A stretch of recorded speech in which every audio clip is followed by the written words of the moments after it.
शिवजट्टाको प्रवेशद्वार चाहिँ यो रहेको छ। शिवजट्टा धरानमा रहेको धार्मिक स्थल। यो धरान उपमहानगरपालिका 4 क्षेत्रमा पर्ने धरान बजारबाट करिब 5 किलोमिटर उत्तर पूर्वतर्फ रहेको बताइन्छ।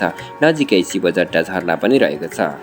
भगवान शिवले सतीदेवीको शरीर बोकेर हिँड्ने क्रममा यस क्षेत्रमा आएर झरनामा स्नान गर्दा उहाँको जट्टा त्यहीँ झरेको भन्ने यहाँको भनाइ छ। त्यसैबाट यहाँको ठाउँ शिवजट्टा रहन गएको स्थानीयको विश्वास छ। हो, आज म यहाँहरूलाई यही ठाउँमा लिएर जाँदैछु। सो अन्तिमसम्म मेरो भिडियोलाई हेरेर मनोरञ्जन गर्नुहोला। साथै यो ठाउँ कहाँनिर पर्छ भनेर पनि यहाँहरूसँग चाहिँ म सँगै जानुपर्ने हुन्छ है त। पैसै मात्रै भेटिन्छ जतासुकै यार। पैसा कसलाई चाहिएको छ, पैसा चाहियो झऱ्यो भने मान्छेको हालत के हुन्छ रे।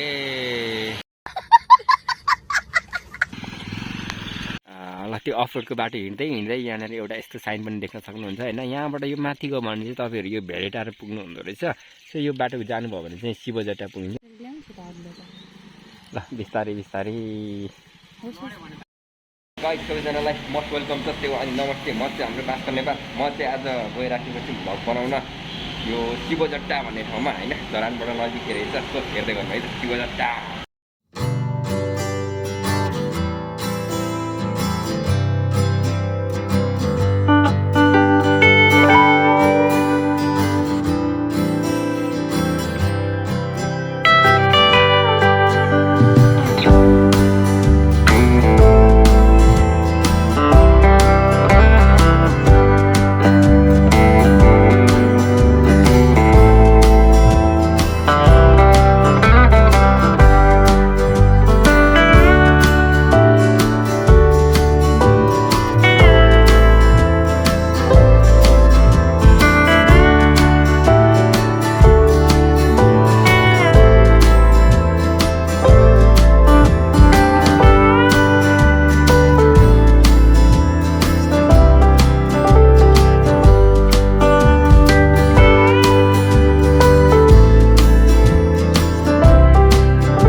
यो शिवजट्टा जाँदाखेरि चाहिँ यो बाटोमा एउटा नेपाल आइलैन्ड पेट्रोल पम्प पनि रहेछ। सो यहाँनिर चाहिँ यहाँबाट माथि चाहिँ पाउँदैन रे पेट्रोल पम्प चाहिँ। अनि त्यही भएर मैले चाहिँ यहाँनिर तेल हालेर पानी पनि पर्ला यस्तो भएको छ। मौसम पनि त्यस्तो भइरहेछ।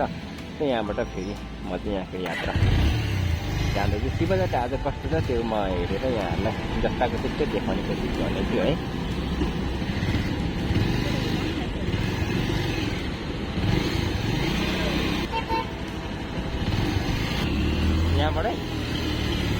यहाँबाट चाहिँ यो धनकुटा जाने बाटोलाई छोडेर हामी चाहिँ यता यो कच्ची बाटोबाट झरेछ त।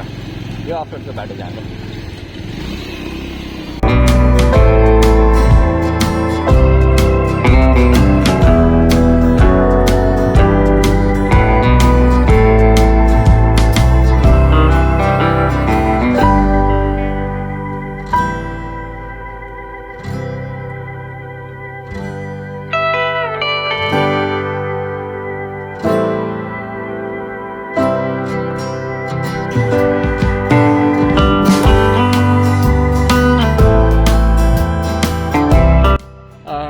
अफरोड रहेछ। यो अफरोडको बाटोनिर आइपुगेपछि यहाँनिर एउटा तपाईँहरूले यो देख्न सक्नुहुन्छ होइन। यो शिवजट्टा जाने बाटो र यो के भन्छ फलामे पुल जाने बाटो, दुईवटा बाटो छ है।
हामी चाहिँ एकछिन अफरोडको बाटो हिँडेपछि चाहिँ यहाँ यस्तो ठाउँमा आइपुग्छ होइन यो जुन कोलाघारी देखिन्छ यो केराबारी भन्ने ठाउँको रहेछ अनि यहाँबाट त्यो पाहाडी हेर्दाखेरि त्यो धरान पनि देखिरहेको छ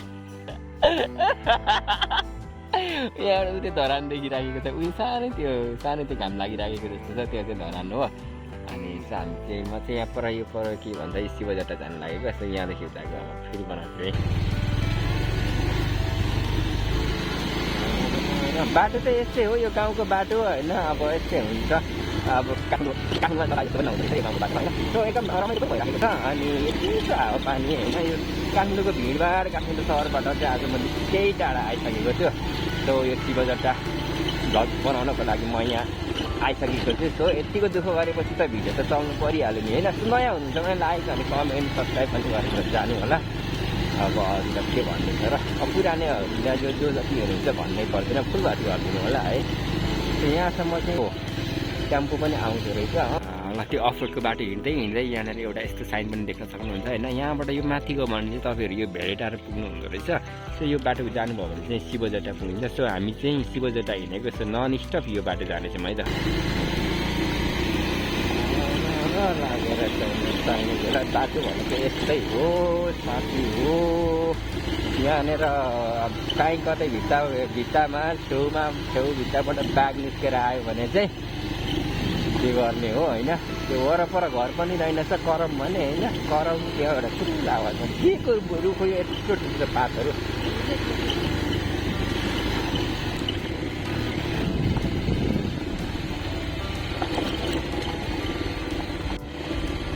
ल फाइनली यो चाहिँ शिवजटा यहाँबाट चाहिँ देखिएको त्यो शिवजटा होइन त्यो त्यहाँबाट चाहिँ अलि माथि गएर हेर्नुपर्छ भन्ने कुरा छ बाटो डेन्जर छ त के गर्ने अब पुलमा पो हिँड्यो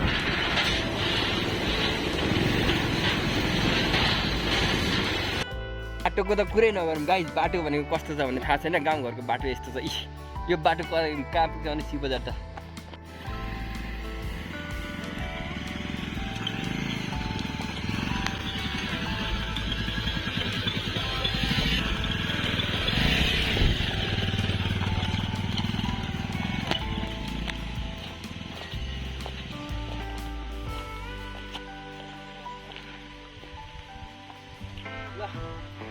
सबैजनालाई वेलकम छ यो शिवजटा भन्ने ठाउँमा म पनि यहाँ आइपुगेको छु धेरै कठिनको यात्रा अनि भनौँ न होइन गाउँको बाटो यस्तो छ कति अफरोड होइन सो सबैजनाले मेरो भिडियो चाहिँ हेरिदिनु होला अब यहाँदेखि उता चाहिँ अझै के कस्तो छ म देखाउने नै छु सो त्यसको लागि चाहिँ मसँगै जानुपर्ने हुन्छ यहाँबाट नजिकै रहेछ होइन शिवजटा मन्दिर भनेको चाहिँ यो हो म अहिले देखाउने छु त्यहाँनिर अनि खोला पनि छ त्यो पनि देखाउने छु सो अहिलेलाई भने चाहिँ यतातिर र भोक लाग्यो भने चाहिँ खाजा खाने ठाउँ पनि रहेछ यो खाजा खाने ठाउँ भयो होइन यहाँनिर हाम्रो डगी पनि रहेछ डगी आइज है सो अनि यहाँ हाम्रो खाजा खाने ठाउँ पनि छ किन हेरेको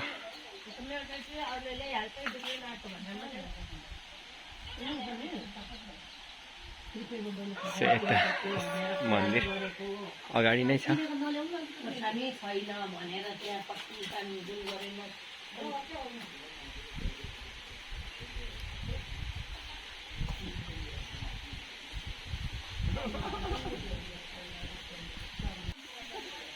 शिवजटाको प्रवेशद्वार चाहिँ यो रहेको छ यो प्रवेशद्वार सो म चाहिँ यहाँबाट भित्र गएर देखाउँछु है त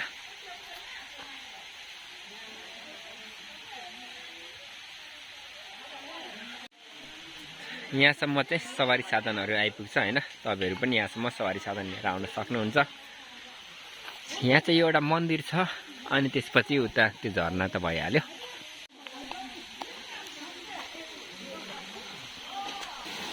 पहिरो जाँदो रहेछ यो पारी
अब म चाहिँ यहाँ एकैछिन यो मन्दिरको दृश्य तपाईँहरूलाई देखाइसकेँ। अब यहाँबाट उता चाहिँ यो झरना भएतिर गइराखेको छु। अब यो यहाँसम्म आएपछि झरना नहेर्ने त नहेरी फर्किने त कुरै भएन होइन। So enjoy guys. पानी भेट्यो, पानी पानी मार्छ न ल। अब ल फाइनली यो झरनानिर आइपुग्यो होइन। सो यहाँनिर यस्तो पनि रहेछ होइन, पैसा पैसा पैसा पैसा खोलामा पैसा, खोलामा पैसा भेट्यो पैसा होइन। सो यो तलको चाहिँ खोला भयो। पैसै मात्रै भेटिन्छ जतासुकै यार। पैसा को कोलाई चाहिएको छ, पैसा चाहियो भने यो खोलामा आउनुपर्छ ल। यहाँबाट यो पहिरो झऱ्यो भने मान्छेको हालत के हुन्छ रे। यहाँबाट झऱ्यो भने मान्छेको हालत के हुन्छ रे।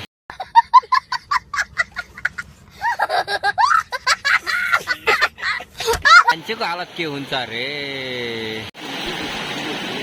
झरना झरना हेर्न आएको माथि झरना देखिँदैछ ल।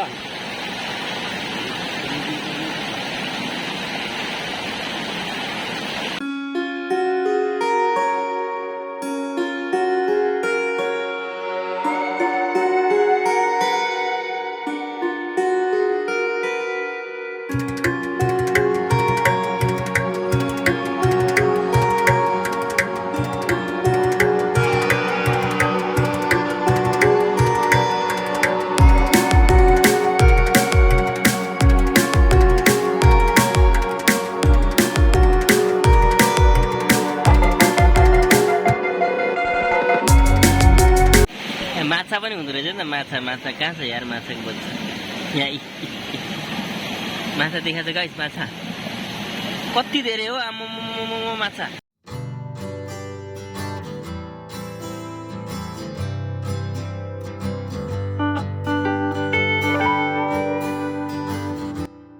ल फाइनली झरना भएको ठाउँमा चाहिँ आइपुगेको छ होइन। झरना झरना योभन्दा माथितिर अर्को झरना पनि रहेछ। सो त्यहाँ माथि चाहिँ अब नजाने, किनकि यहाँ मौसम पनि त्यति राम्रो छैन। अनि यहाँ भित्तामा यो माथि पहिरो पनि झर्ला जस्तो भइसकेको छ। सो म चाहिँ यही झरना मात्रै हेर्न आएको। सो यहाँसम्म मेरो भ्लग हेरिदिनु भएको सबैजनालाई थ्याङ्क यू सो मच भन्दै म यहाँ आरुबाट चाहिँ बिदा हुन चाहन्छु। So by by.